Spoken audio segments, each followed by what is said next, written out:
Can this movie live up to its name? It's day 21 of 31 Days of Horror, and we are watching the movie Terrified. When this movie started, I thought Juan was the main character, but when he wasn't, I thought maybe Jano, aka the guy who looks like Jack Nicholson, was, but he wasn't either. But maybe it's the police officer Funes?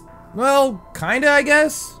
This movie doesn't technically have a main character. That being said, for whatever reason, this community block is having some paranormal activity problems. First, it starts with Walter, who can't sleep at night because he has some creepy looking skinwalker dude underneath his bed. But that spreads to next door, where Juan's wife keeps on hearing voices in the sink. Being that this all started with Walter, when a young boy comes to visit him and drinks his tap water outside, he tells him to go away, and he ends up getting hit by a bus, dying and then returning. After the death of Juan's wife, he is now in what I'm assuming is a psych ward, and he is visited by 3 paranormal investigators who have a lot of questions for him. Knowing that stuff like this has happened in the past that is very similar, they go stay in these 3 houses where the paranormal stuff has been going on to try to figure out and solve this problem.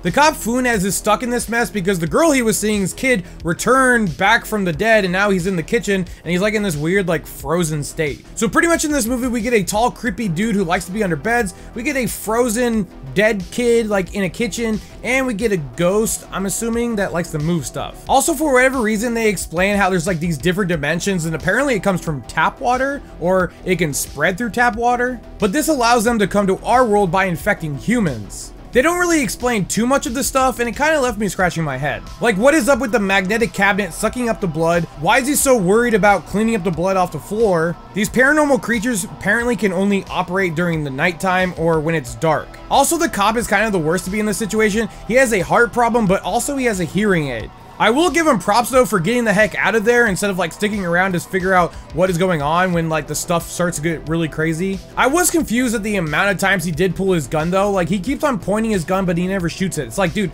just shoot one of the monsters or stop pulling your gun out. The visuals were really good in this. I thought there were some really creepy and unsettling scenes. Only about 2 jump scares, and I thought they were pretty good. The movie isn't overly violent, except for the bathroom scene. The movie relies more on scares than violence. The tall creepy guy is pretty scary, but I do think they started showing him a little bit too much in this movie. I was confused why some things can move on their own, like, are they moving it from a different dimension, or what is going on? Like, do they have telekinetic powers, or why are some things moving without us being able to see, but other times we see these like paranormal creatures? The ending was kind of interesting, but I feel like it leaves us so abruptly.